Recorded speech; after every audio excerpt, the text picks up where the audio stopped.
Hello, welcome back. It's Sarah from Roadworthy.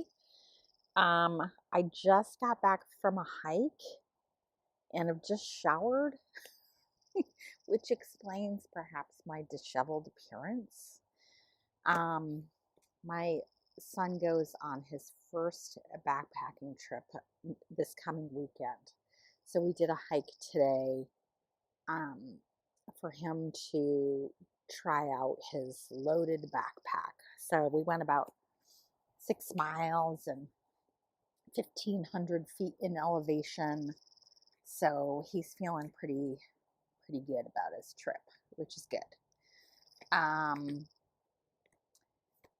So that was that. I've been getting notifications just in the last half hour about Donald Trump being convicted of 34 felonies. I'm curious to see if there's a chunk of the electorate who will refuse to vote for him because he's a convicted criminal. You know, we've all been surprised by the American electorate before. So, I don't even know what to think. So that just happened. And oh, disaster at the Seattle Public Library. They were attacked by ransomware. Now, who, other than an incredibly evil person, would attack a library for ransom? That's pretty low or stupid because it's not like the library is dripping with money. I don't know. Anyway, so the library has been shut down all week. So you can go in person and check out a book using a slip. I kind of want to go just to like do it, but I also recognize this is probably really stressful for the staff. So I haven't shown up to the library just to like use a card slip. Um, but they are asking folks don't return books, because it's just too much for them to process everything without computers. So they've shut down everything, including Libby, which means I can't get an audiobook. So I've not had an audiobook like all week, and this has been kind of devastating because, I listen to audiobooks when I'm knitting, cooking, sewing, working in the yard, you know, cleaning, like when I'm doing all my stuff. And so I don't have an audiobook, and it's painful. It's painful. So I keep checking the website, hoping like it's up, and it's not. So no word on when it will be back. So I did finish an audiobook this week. It is The Twilight Zone by Nona Fernandez, translated by Natasha Wimmer. This is for Gray in May, and this is a book that was recommended by some folks in the Discord server. I've had my eye on Nona Fernandez for a while, and some people suggested that this book is, the I want to say there's two novels that have been translated, and the recommendation was for this one. So this takes place in Chile in 1984. So this is during the Pinochet years. And it's kind of about our narrator.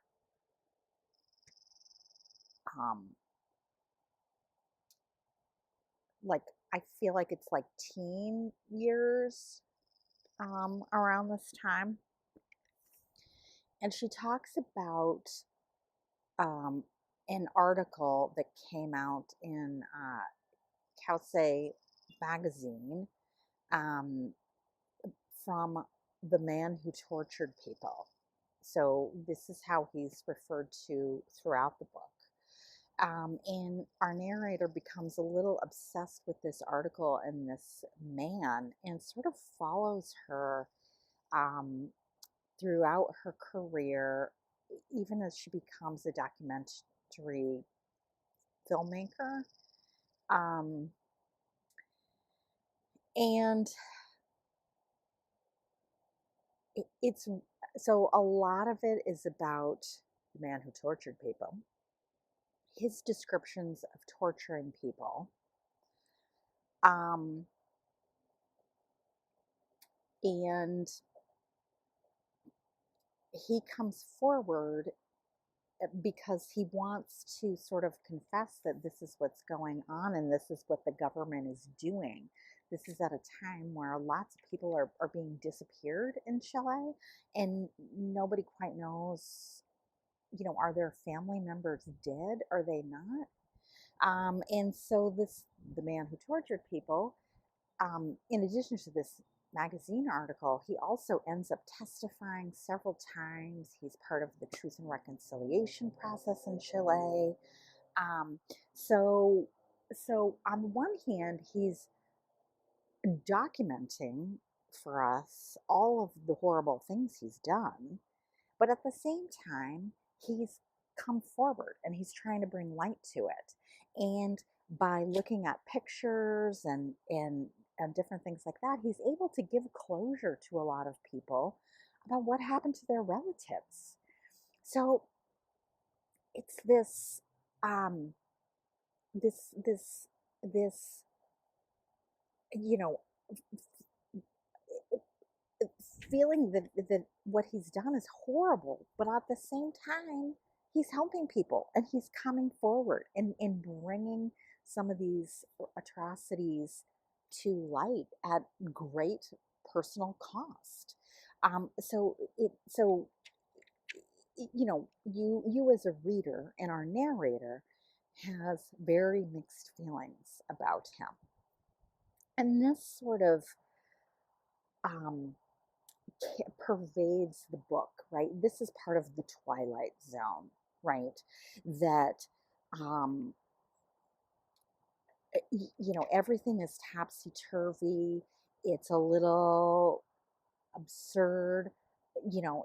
It's disorienting, um,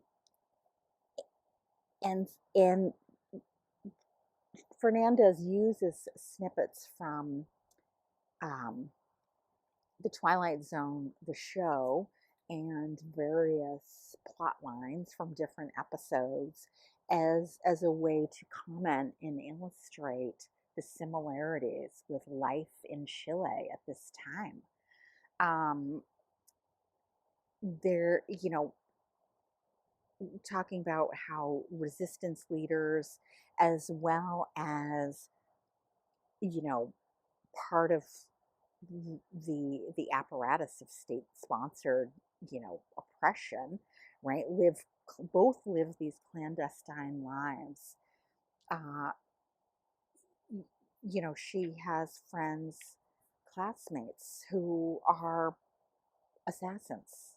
um Her husband's house was right down the road from an interrogation center, like right there in the suburbs. So it's this cultural whiplash that is constantly occurring in this book. There's other like interesting techniques that she does. She often repeats a detail, particularly at the very end. She says, "And the people prayed in the cathedral," right? So Pinochet, um, dies, and the people prayed in the cathedral. Uh, you know, Various events occur as part of sort of the end of the Pinochet regime, and as part of the Truth and Reconciliation process, and so again, she'll repeat these little details. So, for example, the man who tortured people, a couple of times she'll make reference to him coming home with blood on his pants. And then as a reader, it's again, it's that, wait a minute, I've heard that before, you know. So it's that disorientation and whiplash that you experience throughout this book. Um, Definitely interesting, and I enjoyed it. It, it it's I'm guessing this is autofiction. Um,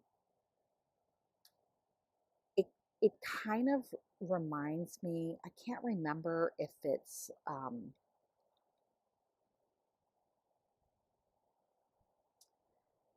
Selva Omada's Dead Girls.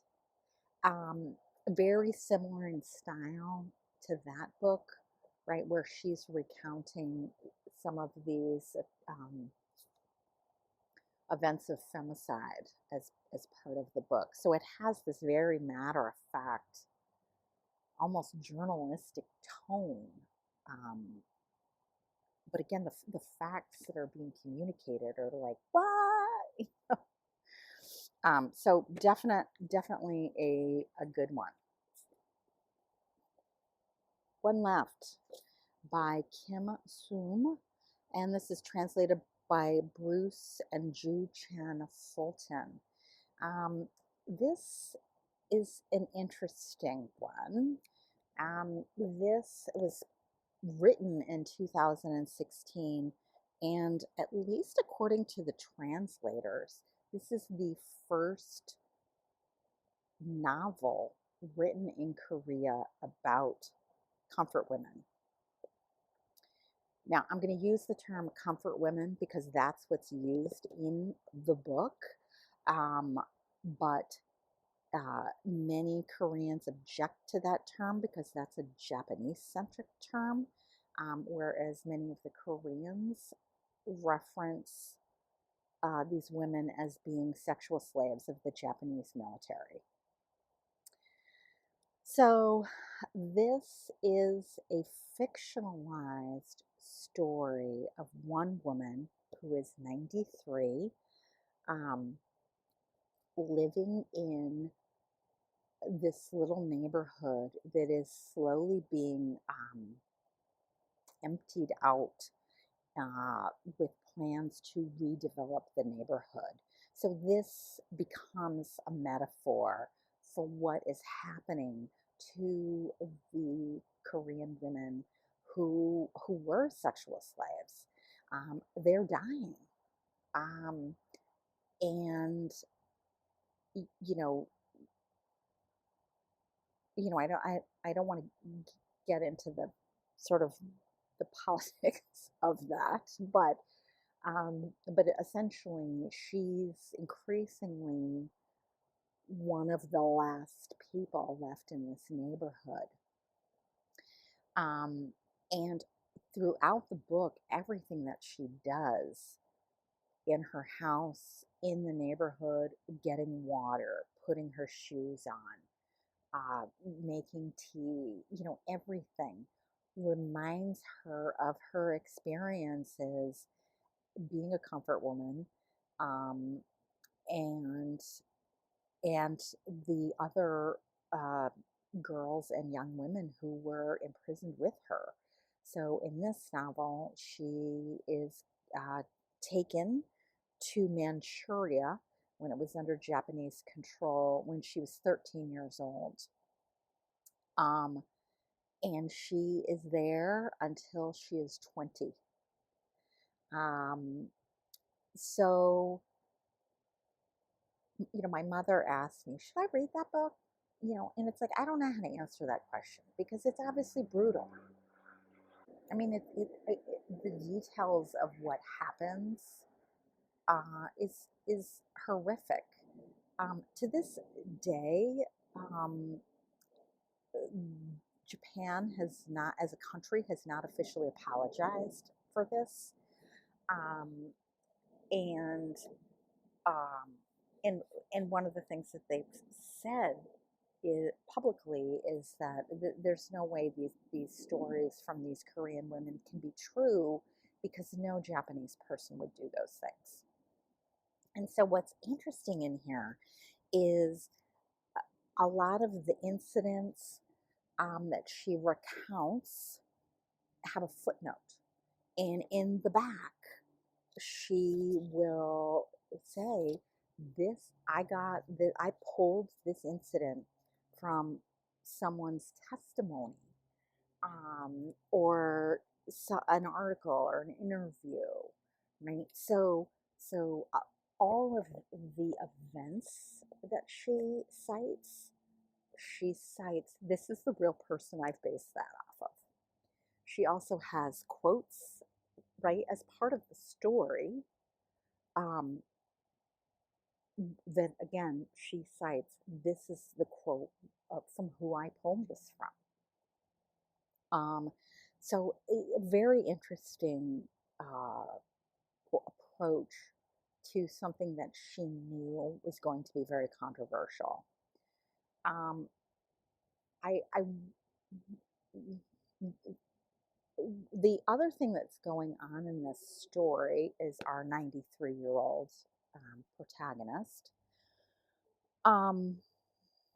sees on the news that the last comfort woman is in the hospital dying. So what happened was Korea encouraged these women to register with the government so they could get benefits. Very few women did because of the shame. One of the things that's in here too is some of the women saying just the process of applying for benefits and being interviewed to prove that they were owed these benefits was re-traumatizing. And so many of them didn't, including our narrator. She has never told anybody.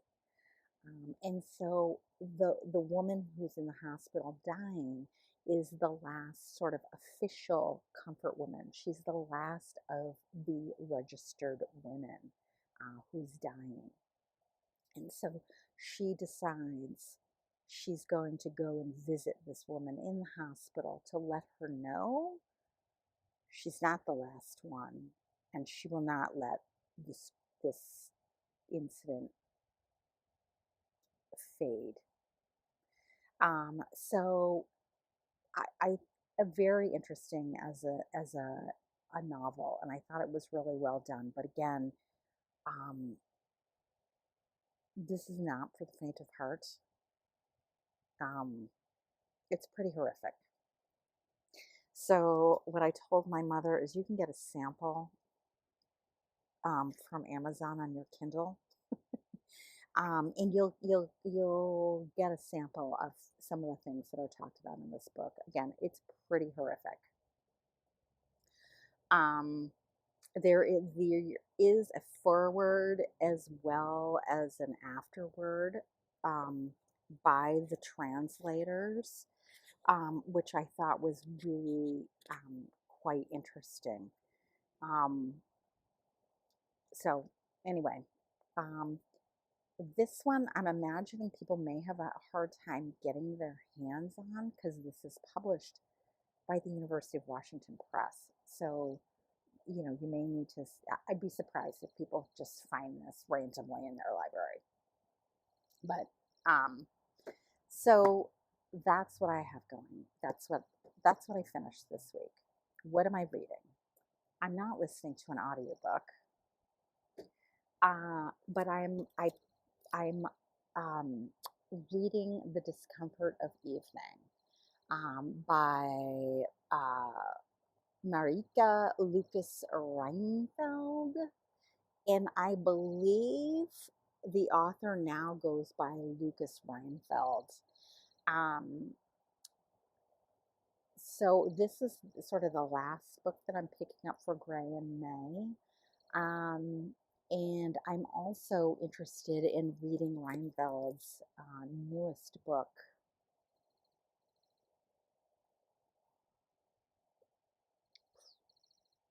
can't remember what it's called. Anyway, this won the International Booker in 2020, and I remember this being kind of a Marmite book that there's a lot of bodily function described in this book that a lot of people just really felt like it was a bit much. So I'm not very far along in this book, so I don't really have anything to say other than, yes, there is a lot of bodily function and fluids discussed in this book. But that's all I got going on. And cross your fingers that I'm going to get an audiobook this week.